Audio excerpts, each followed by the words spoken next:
उत्तर ना दे दें।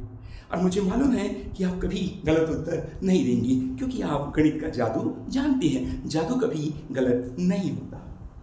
तो अब देखिए यहाँ पर अब कितना होगा बताइए। तो यहाँ पर कोई मैटर नहीं है कि प्रश्न सरल है या कठिन है, उसका स्तर छोटा है या बड़ा है, वह बूंद की जैसा है या सागर के जैसा है। यदि आप जादू जानते हैं तो वह बूंद पर भी लागू होगा और सागर पर भी लागू होगा। वह सब पर एक जैसा लागू होगा, जैसा प्रकृति के लिए सब बराबर है, चाहे वह हिमालय हो या पानी का बूंद हो। तो अब हम बताते हैं कि इसका तरीका क्या है, टेक्निक क्या है। देखिए बड़ा सिंपल सा टेक्निक है। सबसे पहले हम देखते हैं यहाँ पर एक वर्ग है, तो आपको मालूम है वर्ग का मतलब क्षेत्रफल क्या है वर्ग का, what is the formula of the square, area of the square. तो आपको मालूम है ए स्क्वायर, साइड का वर्ग यानी ए स्क्वायर, इसका एरिया का फार्मूला है। यानी यहाँ पर सभी भुजाएं बराबर होती हैं, ए स्क्वायर। कितने वर्ग हैं, एक वर्ग है, गिन लीजिए, एक का वर्ग यानी एक। अब बोलेंगे अरे एक का वर्ग एक है, तो हमको मालूम है इतना सरल है।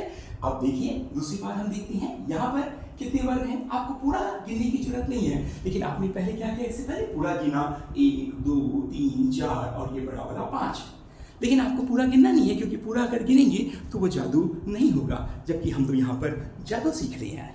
तो जादू क्या होगा, जादू ये होगा। आप देखिए यहाँ पर कितना है, 1 2 3, बस इतना ही गिनना है। यहाँ पर 1 2, बस इतना ही गिनना है। इसका उत्तर क्या होगा, 5।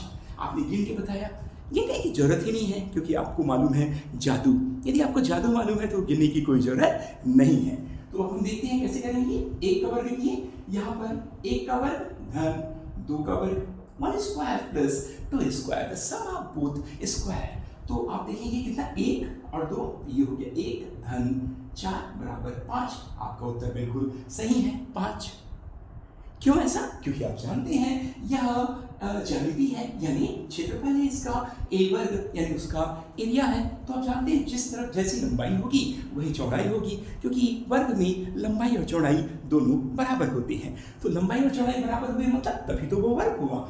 अब उसके बाद हम देखते हैं यहाँ, ये तो कठिन है, यहाँ हमने गिना कैसे गिना, 1 2 3 4 5 6 7 8 9, फिर ये वाला 10, फिर ये वाला 11, फिर ये वाला 12, ये वाला 13, अरे 13 और बड़ा वाला 14। तो कुल मिला के यहाँ पर कितने वर्ग हुए, 14 वर्ग हुए।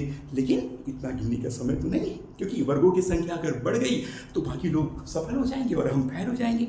पर हमें तो फैल होना आता नहीं, हम तो सफलता प्राप्त करेंगे। तो यहाँ पर भी बड़ा सिंपल फार्मूला, ऑलरेडी 1 का वर्ग धन 2 का वर्ग